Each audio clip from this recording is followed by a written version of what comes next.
Hi, welcome to Richard's Reviews. Today's review is Wonderwoman. This kind of being the second in the DCU, I guess. That makes sense. I think there was Man of Steel, Batman versus Superman, and then this one. Follows the story for Wonder Woman as she makes it into the world outside of her island, I guess, hidden island. So what happens is a spy wanders into the island, secret island, crashes into there, as played by Chris Pine, and she feels that it's her duty to go out and battle the bad guys. I think it's during World War I. So she ends up following Chris Pine out, and she steals a weapon that she believes is the God Killer. She wants to fight Ares and destroy, this god that for warring reasons. And so she goes out and joins this team, and they do some battle. It's interesting, like a lot of visuals, a lot of empowering to women. It's Wonder Woman, and I enjoyed it. So it follows the story of how she cared for fighting for right at the time. So, being fresh to it and living through and battling thing. So, the good. I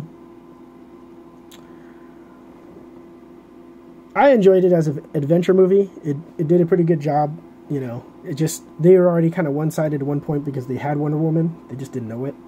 But at the same time, she only played a small part because she was so focused on finding what she believed to be the answer to all the issues, which was only a part of it.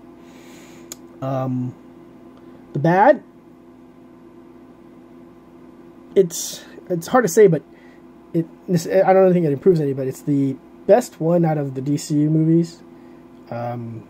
Superman was a bit lackluster. Batman vs. Superman was weak. And this one, pretty good for adventure, just doesn't quite make there's some things that definitely bother me about it, and I'll get that in the ugly, which is it doesn't make sense. So she's Wonder Woman, and if her, I guess you could say, family are normal, how do they not age at the same rate? She aged really fast in the beginning of the movie, and then kind of doesn't even age throughout the whole movie at that point. So they do some flashbacks. I mean, she ends up in the museum, working for the museum, doing the history stuff, and that's present time, and she never ages. So the next movie, I think they're already out of the bag. The next movie is going to be in the 80s. It's so she's been through World War I, and then now the 80s, and then the present. She didn't age a bit. So is that advantageous over Superman? Because Superman aging at a regular rate. She didn't age at all, which was weird because she aged really fast in the beginning of the movie, really fast. So, the timeline doesn't follow correctly, and it just kind of bothers the way that it makes it hard to follow the story. You're like, well, then she's way better than Superman in some ways, but it's a movie, so it definitely didn't have any scenes that really bothered me as much as the other movies, but this was probably the better of those other movies. Unfortunately, I would say, because I could say Justice League was pretty bad too.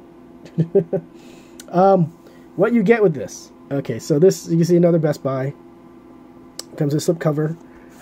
On the back, it is a scene of them in traveling and stuff like that.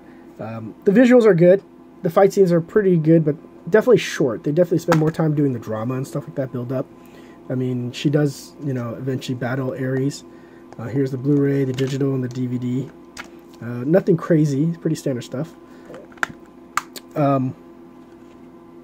Rating for this movie?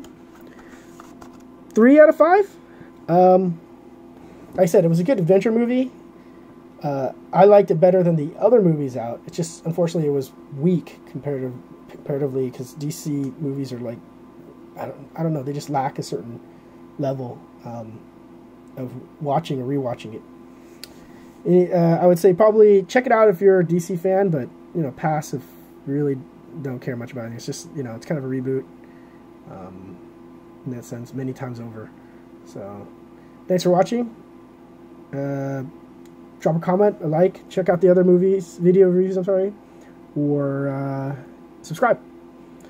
Check out the links below for Angry Math Dude doing unboxings, or YelpTube doing Yelp reviews or lifestyle reviews. Thanks.